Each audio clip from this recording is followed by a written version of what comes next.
مسلم league میں بڑا کردار تھا اور قائد اعظم رحمۃ اللہ علیہ کے رائٹ ہینڈ تھے. تو ان پر کسی نے سوال کر دیا، خواجہ صاحب یہ جو آپ قوالی سنتے ہو یہ جائز ہے، اس کا کیا ثبوت ہے؟ حالانکہ آپ کے درس میں کتب تھی جس میں حق کے سما، یہ حضرت اشرف علی تھانوی صاحب کی بھی کتاب موجود تھی جو اپنے آپ کو کہلاتے تھے میں صابری چشتی ہوں. تو حق کے سما انہوں نے کتاب اور رسالہ لکھا تھا، وہ بھی ان کے پاس موجود تھا. لیکن خواجہ حافظ سدید الدین رحمۃ اللہ علیہ نے مختصر جواب دیا، اے شاخصا میں سما سنتا ہوں اس لیے میرا پیر، میرے پیروں کے پیر سب سنتے ہیں، تو رسول اللہ کے لیے بھی دف بجا تھا. باقی مجھے ضرورت نہیں ہے کہ تجھے سما کے قائل کرنے کا، نہ میں نے تجھے بلایا ہے. مختصر جواب دیا. اسی طرح کچھ لوگ آ گئے خواجہ حافظ سدید الدین رحمۃ اللہ علیہ کی خدمت میں، خواجہ صاحب آپ کا جو بنگلہ شریف ہے، اس جو گلی ہے وہاں سے ہم 10 محرم کو حضرت امام حسین کا تعزیہ، وہاں سے وہ شبیہ حسین وہاں سے گزرے گی، آپ کو اعتراض تو نہیں ہے؟ آپ نے فرمایا میں تو صحابہ کرام کا بھی نوکر ہوں اور اہل بیت کا غلام ہوں، مجھے کیا اعتراض ہو سکتا ہے؟ گلیوں میں سے تو عام و خاص بھی گزر جاتے ہیں، بلکہ نظر اللہ نیاز حسین 2.5 من دودھ وہ میں نظر اللہ نیاز حسین تقسیم کیا کروں گا، مجھے کوئی اعتراض نہیں ہے. دیکھو یہ ان کا ایک انداز تھا. اسی طرح حضرت خواجہ خان محمد توسوی رحمۃ اللہ علیہ جو میرے مرشد کے بڑے بھائی تھے، خواجہ حافظ صاحب رحمۃ اللہ علیہ سے چھوٹے تھے، ان سے ملاقات کے لیے علامہ شاہ احمد نورانی صدیقی تشریف لائے. ایک مشن سامنے رکھا. آپ نے فرمایا نورانی صاحب میں آپ کا بہت احترام کرتا ہوں اور میرا اور آپ کا ایک ہی عقیدہ ہے، آپ سیدنا ابو بکر صدیق خلیفہ اول کی اولاد ہو، آپ محترم ہو، عالم اسلام کے بڑے علامہ ہو، لیکن آپ مجھے ایک سوال کا جواب دے دیں، گائے اور خنزیر کا گوشت بھی مکس ہو سکتا ہے؟ بہت بڑی بات کی خواجہ خان محمد صاحب رحمۃ اللہ علیہ نے. تو حضرت علامہ شاہ احمد نورانی یہ مثبت جواب سن کر خاموش ہو گئے.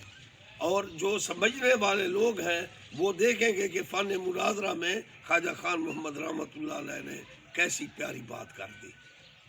اور اسی طرح ایک شخص نے میرے پیر خواجہ یوسف مٹھا رحمۃ اللہ علیہ سے تعویذ طلب کیا. میرے مرشد خواجہ یوسف مٹھا حافظ قرآن تھے، بہت بڑے علامہ تھے. تو ان سے جب اس نے تعویذ طلب کیا، یہ میرے پیر خواجہ یوسف مٹھا رحمۃ اللہ علیہ نے خود بیان کیا، لا الہ الا اللہ محمد رسول اللہ، انہوں نے خود میرے سامنے بیان کیا. فرمایا اس نے جب تعویذ طلب کیا چینی مسجد میں آ کر، تو میں نے لکھا یا اللہ، وہ بیٹھا رہا. پھر میں نے لکھ دیا یا محمد، میں نے اس کے چہرے کو تغیر پایا. پھر آپ فرماتے ہیں کہ میں نے لکھ دیا یا علی، وہ تعویذ لکھے بغیر لیتے بغیر اٹھ کر چلا گیا. ایک گلاں بڑیاں دور دیاں جی میں سر لتے منصور دیاں. اسی طرح حضور خواجہ نظام الدین توسوی رحمۃ اللہ علیہ پر کسی نے سوال کیا، حضور وہ بہت بڑا نواب ہے، بہت بڑا خان ہے. تو خواجہ نظام الدین ثانی خواجہ شاہ سلیمان، جس کے حسن و جمال کو دیکھ کر خدا یاد آتا ہے کہ اللہ کے نبی نے فرمایا فواللہ، مجھے اللہ کی قسم، ان وجوہہم لنور، ان کے چہرے بھی نورانی ہوں گے. سبحان اللہ، واہ خواجہ نظام، سخاوت کے پیکر. کسی نے سوال کیا حضور بہت بڑا نواب ہے. آپ نے سرائکی میں فرمایا اپنا استنجا خود کریں دے، استنجا خود کریں دے. ہاں حضور استنجا تو اپنا خود کرتا ہے تو کیا نواب ہے.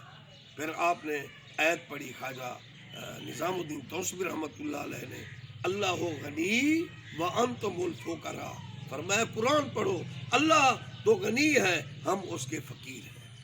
اور میرے پاک شاہ نظام توسوی رحمۃ اللہ علیہ جو میرے بابا سائیں کے بھی مرشد تھے، تو ان کے جو والد تھے خواجہ محمود سائیں رحمت اللہ علیہ خواجہ اللہ بخش کریم کے چھوٹے صاحبزادے شاہ خواجہ محمد موسیٰ جو ڈیلی ختم قرآن کا کرتے تھے، ان کے چھوٹے بھائی تھے، اور کئی ختم قرآن کے کیا کرتے تھے خواجہ محمود صاحب رحمت اللہ علیہ، اور ان میں بڑی عاجزی تھی۔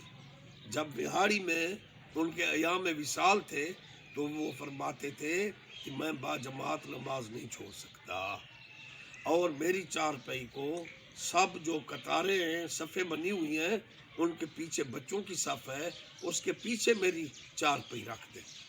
رو کر عرض کرنے لگے میں تو اللہ کا ایک عاجز بندہ ہوں۔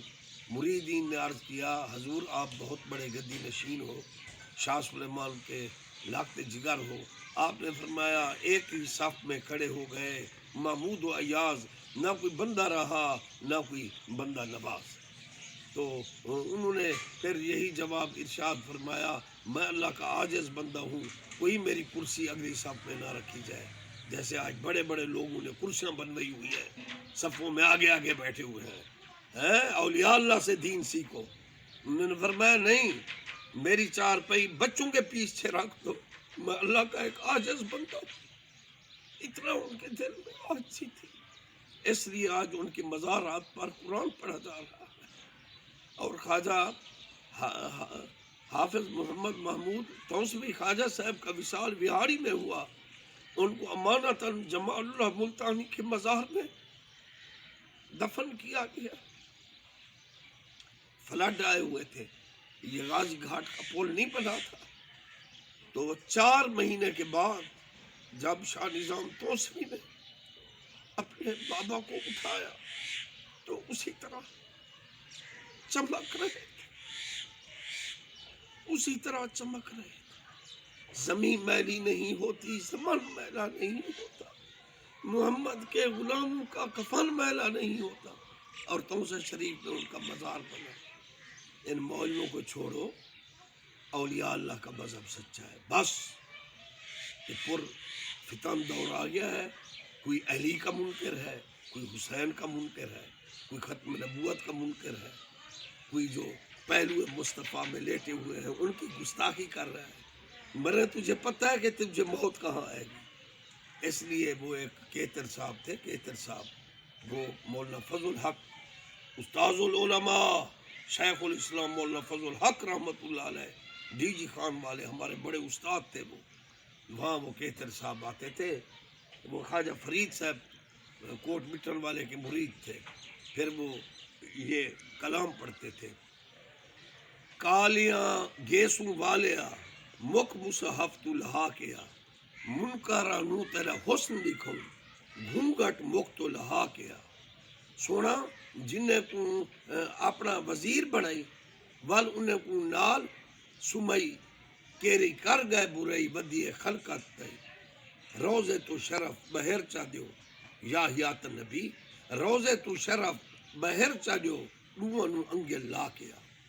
یہ ان کی قربانیاں، حضرت ابو بکر حضرت عمر کا احسار، حضور کے کٹھے ان کا پہلو مصطفیٰ میں سونا ہے، یہ ان کی معصومانہ زندگی تھی بھائی، ایسے نہیں پہلو مصطفیٰ میں سوئے ہوئے حضور کے سسر ہیں۔ تو اس لیے کیتر صاحب نے بڑا کمال کر دیا، احیات النبی جن کو اپنا وزیر بڑھائی، نال حکم خدا دے نال سمئی چیر کیری کر گئے برائی ودی خلقہ تتئی، روزے تو شرف بہر چڑھو سونا لوئے نو انگے لا گیا۔ سبحان اللہ، با ادب با نصیب، بے ادب بے نصیب۔ ایک بندے نے مجھ سب پر بھی سوال کیا، یہ آپ نے کپڑے پہنے ہوئے ہیں؟ میں نے کہا اسوہ خیر العباد عربی کتاب میرے درس میں موجود ہے، یہ اصحاب صفہ کا لباس تھا، حضرت عبداللہ ابن عمر نے بھی پہنا ہے اور باقی اصحاب صفہ سے بھی ثابت ہے، لیکن میں نے تو تجھے نہیں کہا کہ یہ لباس تو پہن، لکم دینکم والی دین۔ اس لیے میں اپنے مناظرین سے کہوں گا اولیاء اللہ کی محبت، ان کا عقیدہ نہ چھوڑو۔ اور میرے مرشد شاہ سلیمان پیر پٹھان رحمۃ اللہ علیہ پر سوال کیا گیا، کوئی مانتے ہیں کوئی نہیں مانتے، تو ایک شعر میں پیر پٹھان نے اپنی بات ختم کر دی، اسرار محبت را ہر دل نبوت قابل، در نیست بہر دریا زر نیست بہر کانے۔ جیسے ہر کان میں سونا نہیں ہوتا، ہر دریا میں موتی نہیں ہوتا، اسی طرح وہ دل چنے ہوئے ہیں جو اللہ رسول سے شناسا ہیں، عشق رکھتے ہیں، محمد و آل محمد کے غلام ہیں، علی علی کرتے ہیں، حق سارے صحابہ حضور دے سونے یار، حق سارے یار۔ یہ ادب والوں کو نصیب ہے، اللہ ادب نصیب فرمائے۔ چننے والے دل ہیں، اللہ تعالیٰ بے ادبی سے بچائے، انکار کی بیماری سے بچائے۔ الصلاۃ اولیاء اللہ کے مذہب اور ان کی پیروی نصیب ہو۔ الصلاۃ والسلام علیکہ سید یا رسول اللہ وعلی آلکہ و صحابہ یا حبیب اللہ۔ خاموش فرید اسرار کنوں، چپ بے ہودہ گفتار کنوں، پر غافل نہ تھی یار کنوں، ایو لا رہبی فرمان آیا۔